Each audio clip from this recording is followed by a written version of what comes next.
Hey guys, what is up? It's your girl. Welcome back to my channel. Sorry I'm all bundled up right now. I was just at the hockey rink and it is freezing. But in this episode, I wanted to talk about how I personally got over my addictions and how you can as well. So I believe that all addictions are just patterns of behavior that we are choosing automatically in order to satisfy some need in ourselves, whether it's in our minds, our psyche, our body chemistry. And I could list a few and get pretty vulnerable so you have some idea of what I'm talking about. So for me, when I was really anxious, I would always feel like I have to get something done in order to feel safe and okay again. And so one of my compulsions was to look in the mirror and start picking all of my pimples. And I've been doing this since, I don't know, middle school, for as long as I can remember. And I now know that if I start picking at my skin again, it's because there's something in me that really wants to, sorry, I'm getting a call. There's something in me that really just feels tense and stressed and wants to get things done. So instead of picking my face in the mirror, I'll just grab like a wet wipe and I'll just start like cleaning the bathroom. Normally I like do a deep clean in my bathroom like every week. Like I won't say deep clean, but like a full clean through. And throughout the week, I will just like wipe down counters and sanitize. And so, I'll just pick up like a rag or something, some all-purpose cleaner, and just start cleaning a couple surfaces. I'll notice whenever I'm doom scrolling, it's because I feel like my soul like wants some inspiration. Like I'm hungry for creativity, for art, something that really beguiles my mind and makes me think. And for me, what that ends up being is, like when I was a kid, I would watch documentaries. I would watch animal documentaries, nature documentaries, a lot of PBS, Nova Science Now documentaries. Those are my favorite. So now what I try to do is I really try to find documentaries online, podcasts, or articles on topics that I want to learn more about. And I'll go read up on those.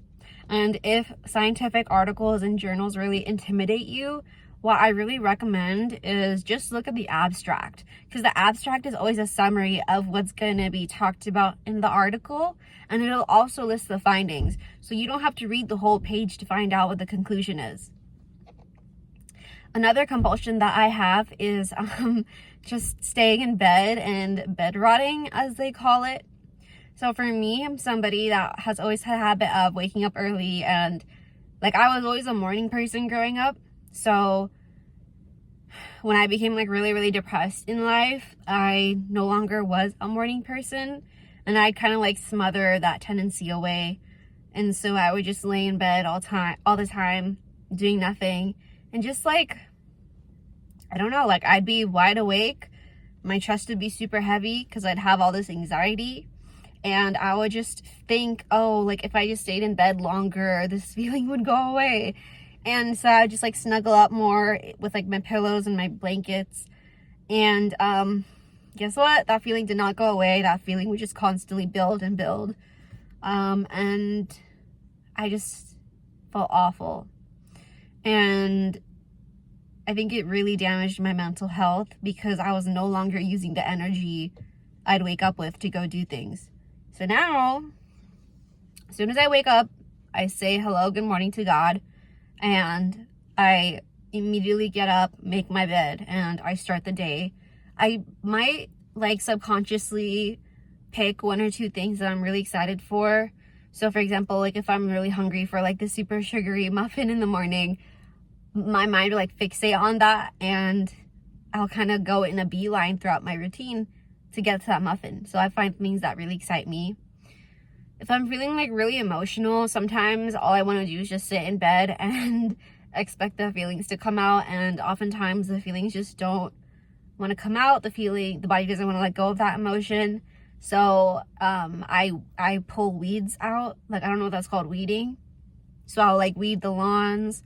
I'll do something where I'm doing a lot of physical work, because it allows me to be very, very present with my thoughts and emotions, so I don't spiral. My emotions can be in my body and I can be fully present with them, and they don't have to go anywhere right away. I'm just watching them. If I feel the need to go shopping, if I feel the need to go buy something, what I do is I just take stock of what I already have. So for example, when it comes to makeup, I take stock of, okay, like I have enough foundation to last me like 2 years. I have enough eyeshadow to last me to the next ice age. I have like, oh, I'm running out of lip gloss, so the only thing I'm going to buy is a lip gloss. And I'll do my research, I'll watch the reviews, and I'll try out some stuff until I pick one lip gloss, and that's it. If I feel like it's a want but not a need, like for example the Jellycat plushies, I really want a Jellycat plushie. I'll go online, I'll find the exact Jellycat plushie or plushies that I want, and I save them in my notes. And if I still want them like a month or 2 months after, then I'll consider buying it. Also, one trick that I have learned about but I don't use personally is, for every like dollar I spend, I put $1 in the savings. I don't do this because I don't have like a savings account. I just tell myself all the money I make through like Venmo, for example, I will not touch unless I'm going on vacation. So, and if I'm going on vacation, I will budget. I'm only going to spend like 1,300 or 1,500, and that's it. So, I hope this video kind of helps validate your compulsions. There are very many compulsions, and they can be compulsions to do something good, or they can be compulsions to stay in bed all day and do nothing, or pick at your skin, which just introduces more bacteria to your skin. So like, why would you want to do that? And I hope you're able to sift through your tendencies in your mind and figure out what's working for you and what's not. I just want to be a creator that is realistic about your options, that is realistic about helping people, and just help people grow into like a better version of themselves. Like, I'm honestly like really over self-development, self-help content, but I just like coming on here and being like a kind face that teaches people. So if you like my content, thanks for being here. We have 131 subscribers. Nice to meet you all. Please be sure to like and subscribe, and I'll see you guys in the next video. Love you so much. Mwah!